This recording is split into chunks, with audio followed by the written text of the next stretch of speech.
Assalamualaikum warahmatullahi wabarakatuh. Kami kelompok 3 dari mata kuliah Akuntansi Keuangan Lanjutan 2 kelas F akan mempresentasikan mengenai chapter 17 yang membahas mengenai partnership liquidation. Lalu anggota dari kelompok 3 terdiri dari 4 orang. Yang pertama, Bagus Mulyo Wicaksono dengan NPM 323, lalu Mei Yuwana Krisdawati NPM 328, lalu saya sendiri Sita Resmia Marita NPM 331 dan Rizka Nur Fadila NPM 335. Baik, untuk materi yang pertama tentang the liquidation process atau proses likuidasi firma. Untuk inti bab ini adalah membahas saat partnership dibubarkan dan usaha berhenti beroperasi, sehingga harus dilikuidasi. Likuidasi sama dengan menutup usaha, yakni melunasi kewajiban menjual aset dan membagikan kas ke para sekutu atau partner. Lalu ada 4 langkah utama likuidasi partnership. Yang pertama adalah mengonversi aset non-kas menjadi kas. Yang kedua, mengakui laba atau rugi dan beban selama masa likuidasi. Yang ketiga, menyelesaikan semua kewajiban. Dan yang keempat, mendistribusikan kas ke partner. Baik, selanjutnya saya akan menjelaskan mengenai simple partnership liquidation. Jadi, apa sih simple partnership liquidation itu? Jadi, ini adalah proses mengubah semua aset kemitraan menjadi kas, lalu mendistribusikan kas itu sekali saja kepada para mitra untuk menyelesaikan urusan kemitraan. Lalu, langsung pada contohnya, Hall dan Kier membagi laba dan rugi masing-masing 70% dan 30% dan sepakat untuk melikuidasi kemitraan mereka secepat mungkin setelah 1 Januari 2017. Anggap bahwa 5 Januari 2017 ini barang inventaris dijual sebagai $25.000, aset pabrik dijual seharga $30.000 dan $22.000 diterima sebagai penyelesaian akhir dari piutang. Lalu di sini juga disajikan neraca Hall dan Kier itu pada 31 Desember 2016.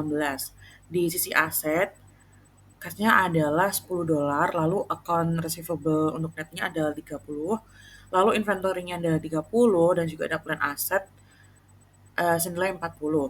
Di total adalah $110. Lalu pada liabilities and equity, ada account payable senilai $40, loan from whole 10, whole capital 25 dan gear capital 35, totalnya juga 110. Lalu di sini juga terlampir neraca dari whole dan gear segera setelah penjualan aset dan penagihan piutang. Untuk pada sisi aset, di sini kasnya adalah $87. Lalu dari liabilities dan equity-nya adalah account payable senilai $40, loan from whole $10, whole capital $8,9 dan gear capital $28,1 yang menghasilkan $87. Lalu sebagai langkah terakhir dalam likuidasi kemitraan, kas dibagikan kepada kreditur dan mitra. Lalu di sini juga ada urutan pembayaran, yakni yang pertama itu to creditors for account payable itu senilai $40. Lalu juga ada to whole for his loan balance senilai $10, dan untuk yang urutan kedua ada to whole for his capital balance senilai $8.900 dan to Kier for his capital balance senilai $28.100, dan yang di total adalah total distributionnya adalah $87. Lalu ini juga ada keterangan lebih lanjut. Untuk yang pertama adalah rasio bagi hasil, contohnya adalah 70 dan 30% digunakan selama likuidasi, kecuali perjanjian kemitraan menyatakan yang lain. Lalu yang kedua, jika perjanjian memberikan gaji dan bunga, hanya rasio bagi hasil residual yang berlaku saat likuidasi. Lalu yang ketiga ada keuntungan atau kerugian likuidasi dianggap sebagai penyesuaian dari keuntungan sebelumnya dan dibagi sesuai rasio residual. Lalu yang keempat adalah kemitraan yang dilikuidasi harus mencatat transaksi dan saldo selama likuidasi. Lalu selanjutnya ini ada journal entry untuk mencatat likuidasi di debit saldo modal dalam kemitraannya solvable. Lalu di sini journal entry-nya itu dibagi menjadi dua part. Untuk part A atau part 1 adalah journal entry untuk mencatat penjualan aset dan penagihan piutang. Di sini ada kasnya senilai 25.000, whole capital senilai 3.500 dan key capital senilai 1.500 pada inventory sebesar 30.000. Lalu jurnal ini tuh untuk mencatat penjualan barang inventaris dan alokasi kerugian sebesar $5.000 ke akun modal mitra dalam rasio pembagian laba rugi residual mereka. Lalu, jurnal yang kedua ada cash senilai $30.000 dan whole capital senilai $7.000 dan share capital senilai $3.000 pada plan aset senilai $40.000. Ini untuk mencatat penjualan aset pabrik dan alokasi kerugian senilai $10.000 ke akun modal mitra dalam rasio pembagian laba dan rugi residual mereka. Lalu di jurnal ketiga di part A ini juga ada cash senilai $22.000, whole capital senilai $5.600 dan share capital senilai $2.400 pada akun receivable net senilai $30.000. Jurnal ini untuk mencatat penagihan piutang sebesar $22.000 dan menghapus sisa piutang sebesar $8.000 sebagai kerugian yang dibebankan ke akun modal mitra dalam rasio pembagian laba dan rugi residual mereka. Lalu di sini juga ada part B dalam journal entry-nya, ini itu untuk mencatat pembayaran, tanggung jawab, dan distribusi akhir kepada mitra. Di jurnal yang pertama di part B ini ada account payable pada cash senilai $40.000. Ini tuh untuk mencatat pembayaran kewajiban non-mitra. Lalu juga ada jurnal kedua, loan from whole pada cash senilai $10.000. Ini untuk membayar pinjaman dari whole.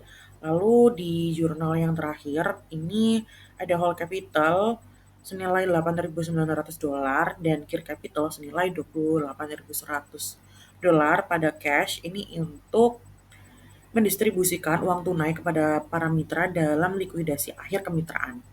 Lalu pada kanan bawah ini juga tersedia di cash, ini berada di sisi debit senilai $25. Lalu ada J capital dari 40%-nya adalah $3. Lalu Jim capital pada sisi kredit senilai $16. Lalu ada Joe capital 20%, di sisi kredit $12. Untuk totalnya adalah $28. Lalu pada gambar ini ada statement of partnership liquidation dari Hold dan Kier.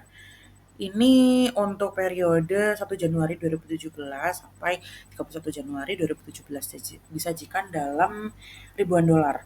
Di sini ada balance 1 Januari pada 2017, cashnya adalah $10, lalu ada sale of inventory-nya $25, dihasilkan $35. Lalu sale of plan asetnya $30, menghasilkan 35 ditambahkan $30 dari sale of plan assets menjadikan $65.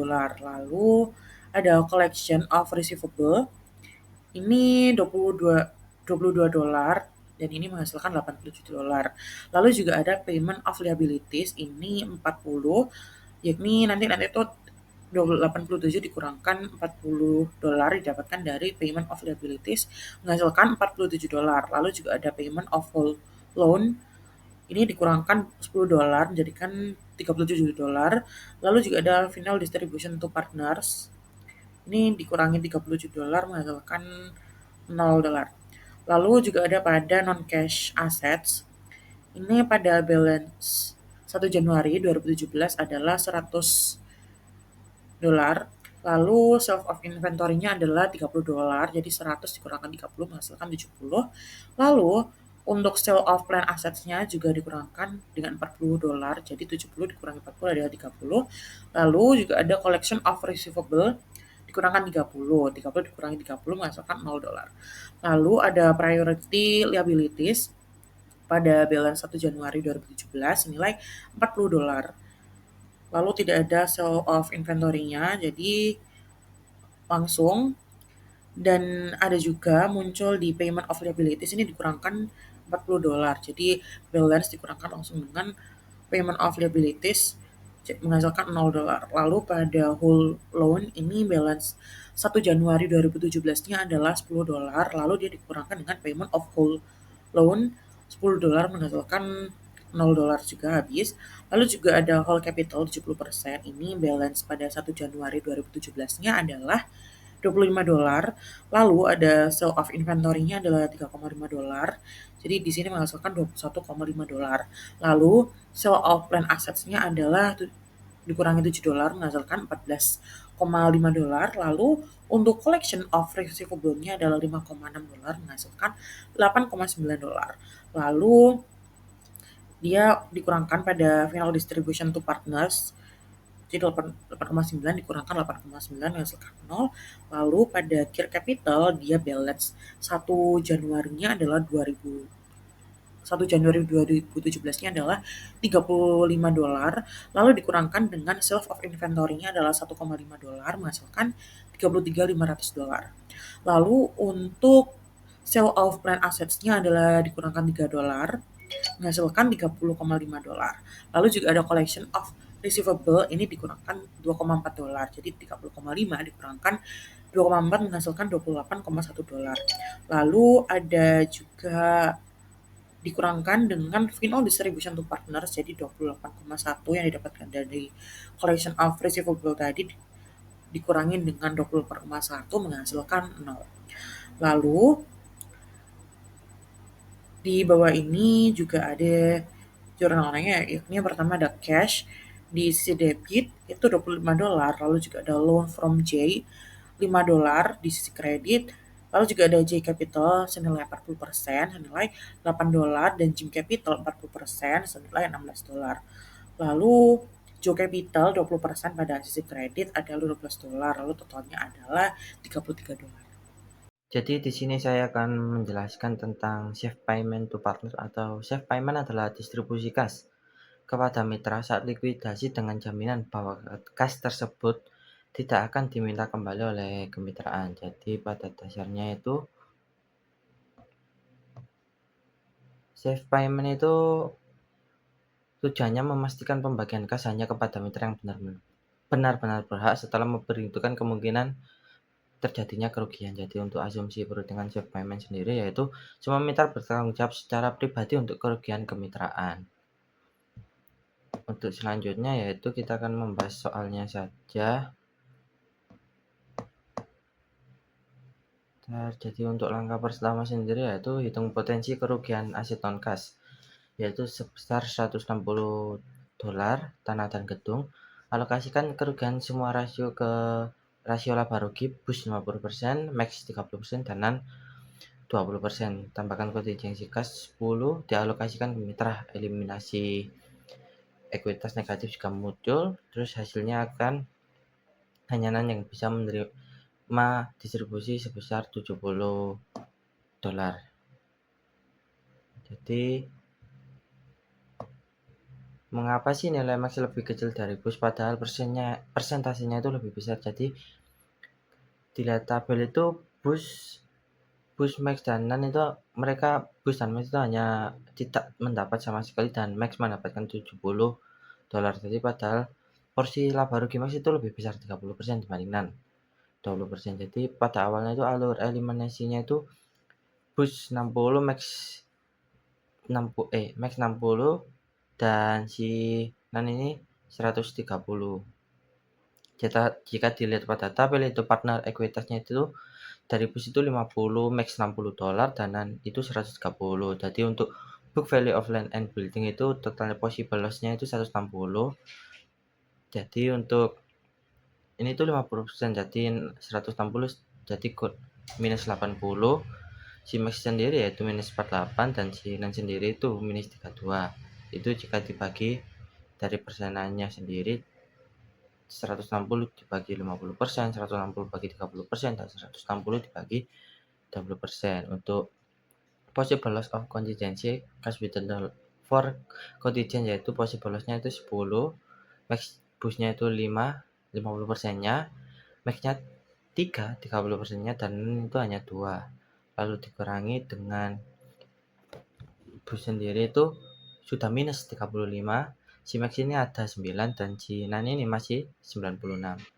Jadi untuk possible loss from bus, jadi kita mengurangi dari busnya itu si Max sama si Nan ini bertanggung jawab untuk menanggung dari kerugian si bus sendiri. Tadi untuk perbandingannya si Max sama Nan ini 60 banding 40. Jadi 35 dari 60 itu 21 dan 35 dari 40 itu 14. Dan bus itu 0, si Max ini minus 12 karena dikurangi 21 tadi, karena Max cuma mau punya $9 dan si Nan ini minus 14 dikurangi menjadi 82. Nah, possible loss-nya from Max ini Max debit balance exit Nan to Nan, jadi si Nan sendiri itu menanggung dari Max yaitu $12, jadi 12 diambil dari Nan itu dibagi Max untuk menutupi kerugiannya, jadi si Nan itu 82 dikurangi 12 jadinya $70, yang tersisa hanya punyanya Nan sendiri. Untuk selanjutnya yaitu Advance Distribusi Rekrut Partner Approval atau distribusi kas awal membutuhkan persetujuan mitra. Jadi pada dasarnya latar belakang sendiri yaitu dalam likuidasi partnership, semua kewajiban di luar mitra itu sudah dibayar. Terkadang ada kas yang tersedia sebelum semua aset non-kas itu terjual. Jadi contoh ya, di bawah ini itu Vax, Yo, dan Zep itu mereka masing-masing memiliki kasnya Vax itu 15, Yo kapitalnya itu 30 dan Zep kapitalnya itu 40. Vaxnya itu loan ya, jadi untuk ini tuh hampir sama dengan slide sebelumnya. Jadi si Vax equity-nya itu cuma 5, partner equity si Yon ini 30 dan si Zep equity-nya itu 40. Jadi equipment-nya itu 45. 45 itu dari equity-nya Vax itu dikurangi 15, si Yok dikurangi 15 dan si Zep itu dikurangi 15 juga, dengan Vax sendiri itu minus 10. Yok equity-nya itu minus 15 dan si Zep sendiri equity-nya itu masih 25. Untuk possible Vax debit itu balance sheet itu jadi si Yok sama si Zep itu dibagi 50 banding 50 atau setengah-setengahnya untuk menutupi minusnya dari Vax. Jadi diambil dari Yok 5, diambil dari Zep 5 itu dimasukkan ke bawahnya si Vax, jadi minus 10 ditambah 10 itu 0. Nah, si Yok ini dikurangi 5 karena dari perbandingan 5 tadi. Jadi 15 kurangi 5 itu 10 dan si Zep sendiri itu 25 kurangi 5 itu dengan total $20. Selanjutnya adalah likuidasi angsuran. Likuidasi angsuran melibatkan distribusi kas kepada para mitra setelah tersedia selama periode likuidasi dan sebelum semua keuntungan dan kerugian likuidasi terrealisasi. Ada prinsip umum likuidasi angsuran. Yang pertama, likuidasi ini dilakukan dengan mengubah aset menjadi kas, kemudian melunasi utang luar, lalu membagi kas ke mitra. Jika modal sesuai rasio bagi hasil tanpa pinjaman, distribusi langsung sesuai rasio. Jika tidak digunakan jadwal pembayaran aman hingga saldo mendekati rasio, lalu distribusi berikutnya sesuai rasio bagi hasil. Berikut adalah contoh ilustrasi dari likuidasi angsuran. Jadi pada soal ini, persekutuan antara debt, CAN, dan juga REN akan dilikuidasi segera mungkin setelah 31 Desember 2016. Semua kas yang tersedia kecuali saldo kontingensi sebesar 20.000 akan didistribusikan pada akhir setiap bulan hingga likuidasi selesai. Keuntungan dan kerugian dibagi rata 50%, 30%, dan juga 20% oleh debt, CAN, and REN masing-masing. Neraca kemitraan per 31 Desember 2016 adalah pada yang ada di bawah ini. Dari neraca yang dipaparkan tadi, kita akan membahas mengenai ringkasan peristiwa likuidasi. Yang pertama, pada Januari 2017, pinjaman kepada REN dikurangkan dari saldo modalnya. Goodwill dihapuskan, 200.000 dikumpulkan dari rekening, barang inventaris yang harganya 160.000 dijual seharga 200.000. Kewajiban non pemilik diselesaikan pada nilai yang tercatat dan uang tunai distribusikan. Pada Februari 2017, peralatan dengan nilai buku 80.000 dijual seharga 60.000. Nah, sisa item persediaan dijual seharga 180.000 dengan biaya likuidasi sebesar 4.000. yang dibayar. Kewajiban sebesar 8.000 ditemukan dan dibayar dan uang tunainya didistribusikan. Pada Maret 2017, tanah dijual seharga 150.000, biaya likuidasinya sebesar 5.000 dibayarkan dan uang tunai juga didistribusikan. Pada April 2017, peralatan yang tersisa dijual seharga 150.000, piutang yang tersisa dihapuskan, dan semua uang tunai yang ada didistribusikan dalam likuidasi akhir dari kemitraan. Nah, atas likuidasi yang terjadi pada bulan Januari menghasilkan suatu jurnal yang pertama, rent capital pada loan to rent senilai 40.000. Kemudian ini itu untuk mencatat bagaimana modal itu telah di setor. Kemudian jurnal kedua ada debt capital 20.000, lalu ada can capital 12.000, dan kapitalnya 8, pada goodwillnya 40. Seperti itu. Jadi ini untuk mencatat goodwill, rincian dari goodwill tersebut. Kemudian jurnal untuk mencatat merecord mengenai piutang. Jadi jurnalnya adalah cash senilai pada akun receivable 200.000. Lalu ada cash pada inventories, debt capital, can capital, rent capital yang totalnya senilai 200.000. Ini untuk mencatat penjualan mengenai persediaan, item dari persediaan yang laba dari item persediaan tersebut. Lalu jurnal selanjutnya ada account payable 300.000, lalu not payable 200.000, pada cash nilai 500. Ini untuk mendeteksi adanya pembayaran kewajiban non partner. Kemudian yang terakhir ada loan from can capital, totalnya adalah 120.000 pada cash.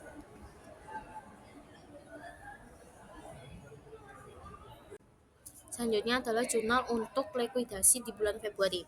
Jadi pada jurnal ini yang pertama ada jurnal untuk mendeteksi adanya penjualan peralatan yang mengalami kerugian senilai 20.000. Jurnalnya adalah cash 60, debt capital 10, can capital 6, rent capital 4, equipmentnya senilai 80. Nah, jurnal selanjutnya adalah jurnal untuk mendeteksi adanya penjualan atas inventaris yang atas penjualan item inventaris. Jurnalnya adalah kas 180, kemudian debt capital 30, can capital 18, rent capital 12. Jadi inventarisnya adalah yang dijual adalah 240. Lalu jurnal selanjutnya adalah untuk mendeteksi pembayaran beban likuidasi. Jurnalnya adalah debt capital 2, lalu can capitalnya 1,2, dan rent capitalnya 0,8. Jadi cashnya 4. Lalu jurnal yang keempat adalah jurnal untuk mengidentifikasi adanya kewajiban yang tidak terdeteksi. Jurnalnya adalah debt capitalnya 4, kemudian can capitalnya 2,4, dan rent capitalnya 1,6, lalu account payable-nya berarti adalah senilai 8. Nah, selanjutnya adalah jurnal untuk mendeteksi adanya pembayaran utang. Jurnalnya adalah account payable 8 dan cash-nya 8. Kemudian jurnal yang terakhir adalah jurnalnya adalah debt capitalnya 84, kemudian can capitalnya 86,4, yang terakhir rent capitalnya 57,6. Yang kemudian cash di kredit. Kemudian ada jurnal likuidasi di bulan Maret dan juga April. Pada bulan Maret 2017, likuidasinya itu terdiri dari Maret dan juga April 2017 likuidasinya.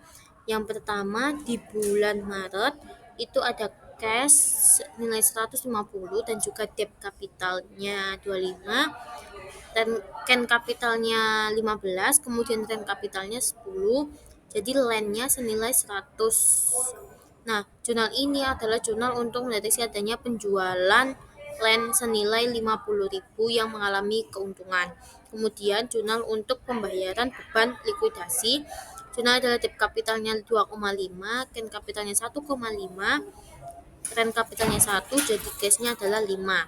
Kemudian jurnal di bulan Maret yang terakhir ada debt capital 72,5, can capitalnya 43,5, rent kapitalnya 29, cashnya 145 adalah jurnal untuk mendeteksi pengeluaran kas untuk partner di bulan Maret.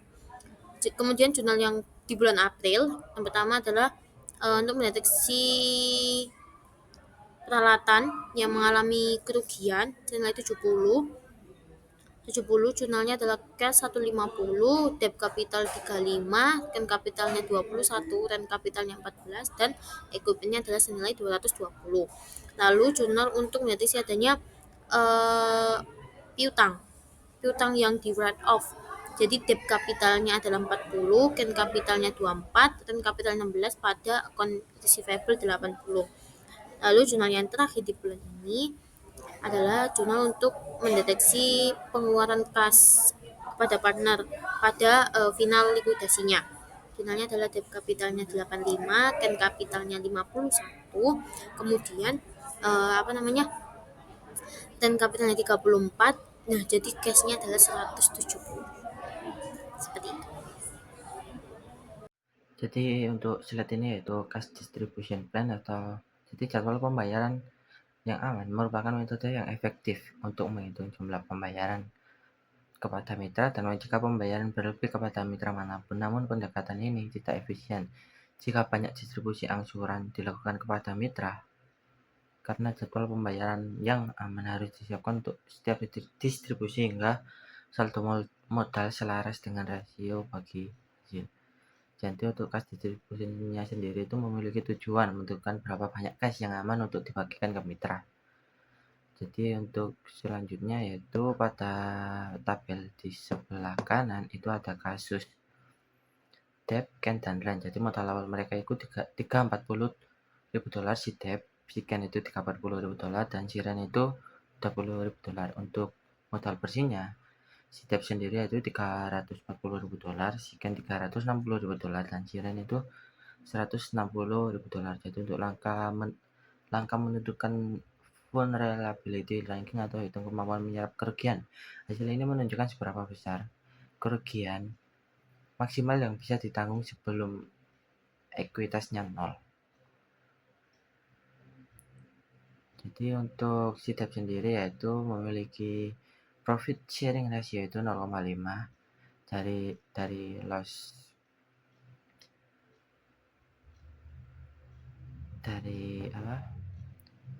absorpsi hasilnya sendiri itu yaitu $680.000. Untuk rankingnya sendiri itu ranking 1 paling rentan atau sangat rentan sekali. Untuk yang kedua yaitu si Ken $360.000, profit sharing ratio-nya itu yaitu 0,3 dengan loss agen potensialnya yaitu 1.200.000. Untuk rankingnya itu paling kuat atau nomor 3 dan si Ren sendiri yaitu $160.000 atau setara dengan 0,2 dengan loss absorption itu potensialnya yaitu $800.000 dengan ranking 2.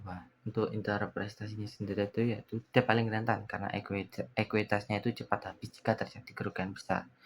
Untuk Ren sendiri itu lebih kuat dibanding debt tapi masih lebih lemah dibandingkan. Jadi mereka itu di Ren ini di tengah-tengah. Untuk Ken sendiri yaitu paling aman karena ekuitasnya cukup besar untuk menanggung kerugian hingga $1.200.000.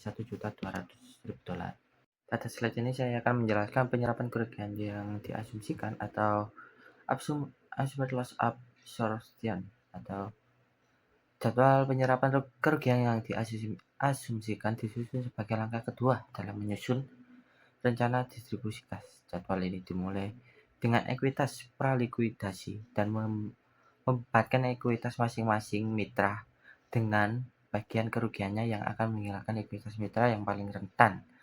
Jadi kerugian kemitraan yang secara langsung menghilangkan ekuitas debt adalah 680. Jadi itu dibagi 2 dengan totalnya itu 340. Jumlah yang dihitung saat menyusun peringkat kerugian setelah ekuitas debt menjadi 0 pada langkah pertama yaitu kerugian dibagi menjadi 60%. Untuk Ken untuk 60% untuk Ken dan 40% untuk Ren hingga ekuitas Ren menjadi 0. Kerugian kemitraan tambahan yang mengurangi ekuitas rent menjadi 0 adalah 60.000 dolar.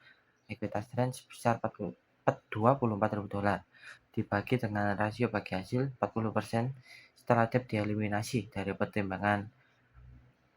Kata lain, diasumsikan bahwa debt secara pribadi Incevalani setelah ekuitas rent menjadi 0, ekuitas Ken mitra yang paling tidak rentan menjadi 120.000 dolar. Untuk yang di sebelahnya sendiri yaitu cash distribution plan. Jadi kita ambil contoh kan yang menerima 120.000 dolar yang distribusikan kepada para mitra. Dalam menyusun rencana distribusi kas pertama yang tersedia untuk didistribusikan diberikan kepada kreditor non-mitra. Ini terdiri dari utang usaha sebesar 300.000 dolar dan wajib bayar sebesar 200.000 dolar dari kemitraan debt, Ken, dan Ren per 31 Desember 2016. 20.000 dolar berikutnya diberikan kepada Ken untuk melunasi pinjamannya kepada kemitraan karena pinjaman mitra memiliki prioritas lebih tinggi daripada saldo modal mitra.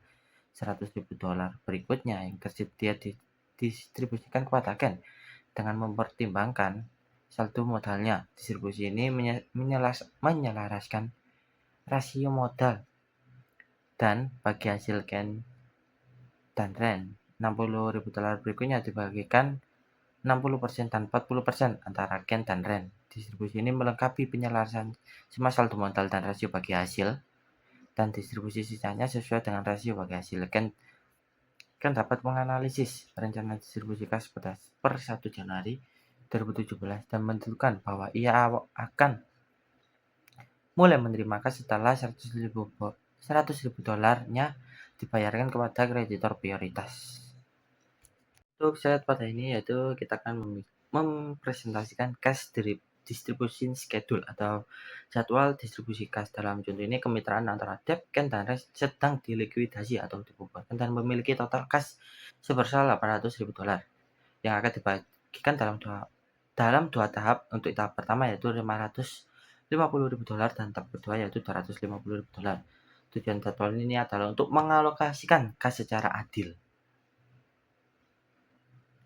Untuk distribusi tahap pertama yaitu kreditor prioritas dibayar penuh 500.000 dolar, pinjaman dari Ken dikembalikan sebesar 20.000 dolar,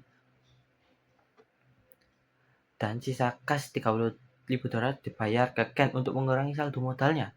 Total distribusi yaitu 500 ditambah 20.000 dolar dan ditambah 30.000 dolar dengan total yaitu 500.000 dolar. Untuk distribusi tahap kedua yaitu untuk yang pertama, Ken menerima 70.000 dolar agar modalnya setara dengan Ren. Penyesuaian ini karena Ken sebelumnya telah menerima lebih sedikit. Untuk yang kedua yaitu sisa 180 dibagi dalam dua tahap, yaitu 60 untuk Ken dan Ren berdasarkan rasio bagi hasil mereka 60 banding 40. Ken 36.000 dari 60.000 dolar dan Ren sendiri 24.000 dari 60.000 dolar. Untuk 120.000 dolarnya sendiri dibagikan ke debt, Ken, dan Ren berdasarkan rasio akhir yaitu 50 banding 30 dibanding 20. Untuk debt sendiri mendapatkan 60.000 dolar dari 120.000 dolar. Si Ken mendapat 36.000 dolar dari 120.000 dolar dan si Ren 24.000 dolar dari 120.000 dolar. Untuk total distribusi tahap kedua yaitu 70.000 dolar ditambah 60.000 dolar dan ditambah 120.000 dolar dengan total hasil yaitu 250.000 dolar. Jadi bisa dilihat pada tabel berikut yaitu mereka masing-masing mendapatkan Ken 70.000 dolar dan Ken Capital tetap 60 banding 40 seperti saya jelaskan di awal tadi. Ken Capitalnya mendapatkan 36.000 dan si Ren sendiri yaitu 24 dolar. Nah, si Pak sendiri yaitu sisanya 120 dibagi pada debt, Ken, dan Ren seperti dijelaskan dengan masing-masing total yaitu 60, 36, dan 24 dengan total untuk debt sendiri kapitalnya yaitu 60, si Ken yaitu 142 dolar dan si Ren kapital 48.000 dolar. Lalu di sini ada insolvent partner and partnership. Insolvent partnership adalah setelah semua aset non-kas dijadikan kas, kas yang ada tidak cukup untuk membayar seluruh kreditur. Kreditur hanya menerima sebagian dari aset partnership dan berhak menagih ke sekutu atau partner secara pribadi atau personal aset untuk sisa klaim. Lalu ada untuk pengingat urutan distribusi, yang pertama adalah membayar kreditur serta kewajiban kepada sekutu selain modal dan laba. Lalu yang kedua baru membayar kepada partner untuk mengembalikan atau pengembalian modal setelah proses likuidasi tersebut selesai.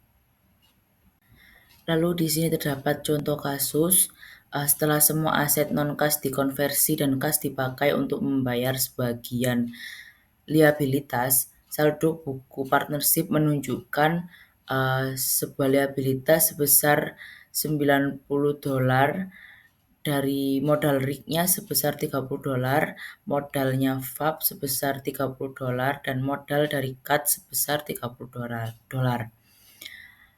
Prinsip hukum singkatnya, yang pertama ada kreditur dapat menuntut seluruh kekurangan atau deficiency kepada salah satu atau semua partner karena pada partnership mereka bertanggung jawab secara pribadi terhadap utang firma. Yang kedua, jika seorang partner membayar utang firma secara pribadi, partner tersebut memiliki klaim atau hak reimbursement atau subrogasi terhadap partner lainnya untuk bagian yang menjadi tanggung jawab mereka. Yang ketiga, jika partner lain insolvent atau tidak mampu membayar, partner yang membayar dapat menanggung sebagian atau seluruh kerugian itu sendiri. Lalu di sini ada jawaban terkait kasus sebelumnya. Ada dua skenario. Untuk skenario A, semua partner mampu menutup defisit atau tiap bayar $30 jika RIG, FAB, dan CAT masing-masing menyetor $30 ke partnership. Untuk jurnal masing-masing setorannya, yaitu kas pada kapital atau modal sebesar $30. Untuk hasil akhir, liabilitasnya dilunasi menggunakan kas yang masuk atau utang sebesar $0, modal tiap partner yaitu minus 30 ditambah dengan 30 sama dengan 0, yang tersebut adalah semua modal menjadi 0, artinya semuanya bersih, tidak ada klaim silang. Lalu ada skenario B, yaitu kreditur menagih seluruh $90 dari satu sekutu atau partner. Di sini saya memisalkan yaitu RIG. Kreditur memilih menagih seluruh kekurangan $90 dari RIG pribadi. RIG membayar $90 ke kreditur. Di pembukaan partnership harus dicatat bahwa kewajiban firma dihapus karena RIG membayarnya. Efeknya pencatatan memberi RIG klaim terhadap partnership. Jurnal di buku partnership ketika RIG bayar utang, yaitu liabilitas pada modal yang dimiliki oleh RIG, yakni $90. Lalu ada saldo setelah pencatatan, yakni modal RIG itu termasuk awal, yaitu minus 30 ditambah dengan 90 menghasilkan $60. RIG menjadi memiliki klaim atau hak tagih sebesar $60 terhadap partnership atau sekutu lain. Lalu untuk modal dari FAB itu tetap $30, modal dari CAT juga tetap $30, dan liabilitas masing-masingnya yaitu $0. Baik, sekian presentasi dari kelompok kami. Kurang lebihnya kami mohon maaf. Terima kasih. Wassalamualaikum warahmatullahi wabarakatuh.